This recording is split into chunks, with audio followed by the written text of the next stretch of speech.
Hey guys, so today I'm filming my finale for the Deck of Panning project pan. This was created by Emily from Emilynmax, and although we are wrapping this up for this year, it will be coming back next year. I believe the intro will go up on the 20th of January for everyone, but Emily will post her intro a few days before the official intro date just to explain the rules again.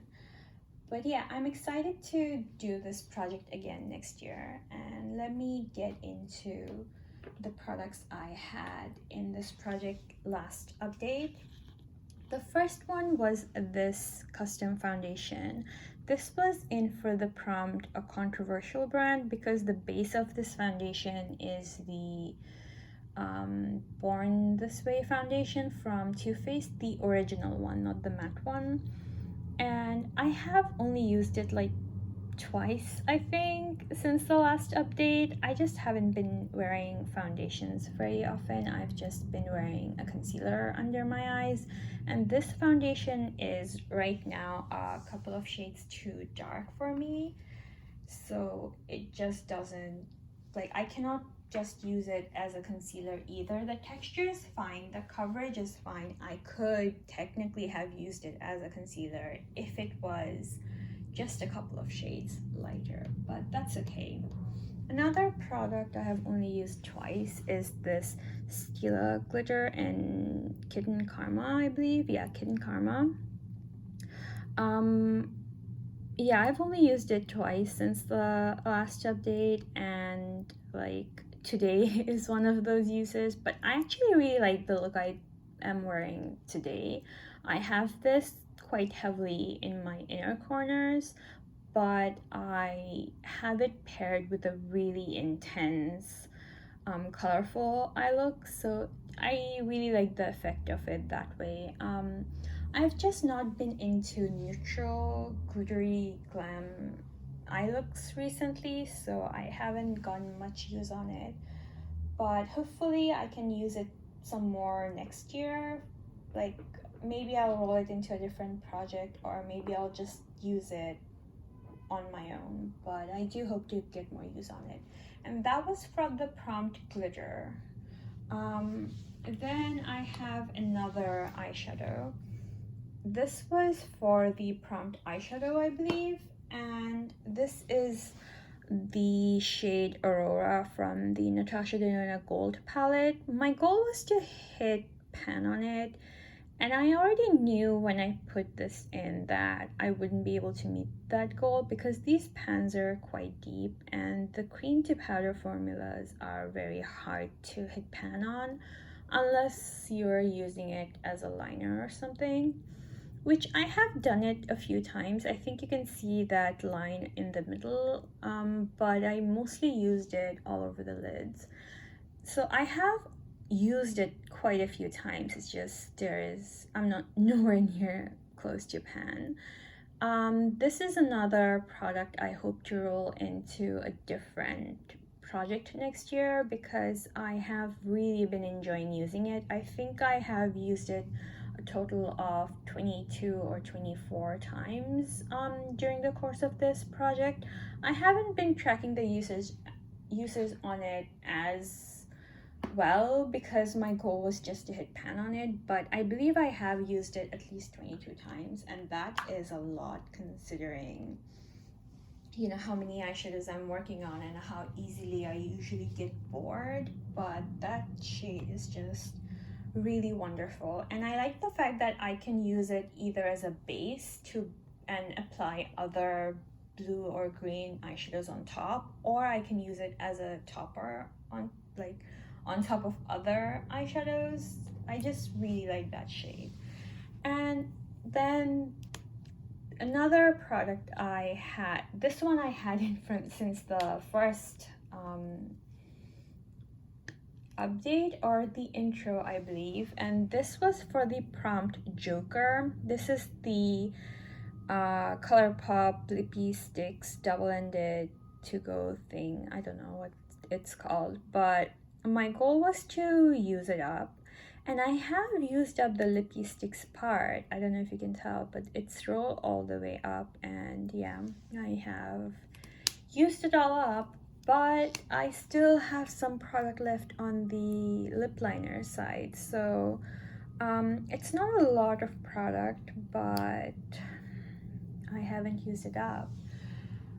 I really struggle with colors like these. I just don't always like the look on myself. The way I panned the lipstick, the look I did to pan the lipstick, I actually like it. Like, I paired this lip color with a smoky burgundy eye, and I like that look, but it's not something I can wear every day, sadly. So yeah, I just couldn't finish off the lippy sticks. Since I'm doing this project again next year, if I get the Joker prompt again or the Graveyard prompt, I think I will roll in that lip liner and try to finish it off, just because there isn't that much product in it, and I'll be using the lip liner as a lipstick, so I'll go through it pretty quickly, I believe. But yeah, I still haven't met my goal. But one thing I did meet my goal on was this palette right here. This one I put in for the prompt Spotlight a Panner. And my favorite panner is definitely Paula from A Beauty Guru Made Me Do It. So for her, I picked this Pat McGrath Celestial Divinity palette. And my goal was to use this palette 10 times because recently she got the Pat McGrath Celestial Odyssey SPR, and she did 10 looks with that palette. So I just, that was just what I thought to put in here for her. And I have used it 10 times, as I've mentioned. During some of those looks, I only reached for 1 or 2 shades. For others, I created the whole look with just the shades in this palette, but I did use it 10 times, so I'm happy about that. Most of these eyeshadows I have used at least once. I believe the only eyeshadows I didn't use for those 10 looks are these two right here and this one. I think everything else I have used at least once. Oh no, I didn't use this one either. But everything else, as I've mentioned, I have used at least once. And I really, really like this palette. There are some shades like this coppery bronzy shade and that coppery bronzy shade and that really yellow gold. Those types of colors I just don't enjoy using. They're great in terms of formula, I just don't like those colors on my eyes. But everything else I really enjoy, even the mattes. Usually Pat McGrath mattes are not amongst my favorites, but these were really nice, and although they're not necessarily unique shades, I think they go very well with the eyeshadows that are in this palette. My favorites from this palette were definitely the 2 greens. This one looks purple, but it has a green shift. This one, and this red is really beautiful. It's quite similar to the red that's in the Bronze Seduction palette, but it's fine. I have discovered a newly found love for red eyeshadows. It's fine. I really enjoyed using this palette 10 times. I enjoyed pairing it with the other eyeshadows that I have in my collection, as well as just seeing what kinds of looks this palette can create on its own. And I am really glad that I got some more use out of it, like through this project. Like, I knew I loved this palette. I have even bought one of these as a gift for someone, so I really do like this palette. It's just not the palette I think to reach for ever. But yeah, again, happy that I got some more use on it. And yeah, that's all I have to say for this video. I hope to see you guys again soon. Bye guys.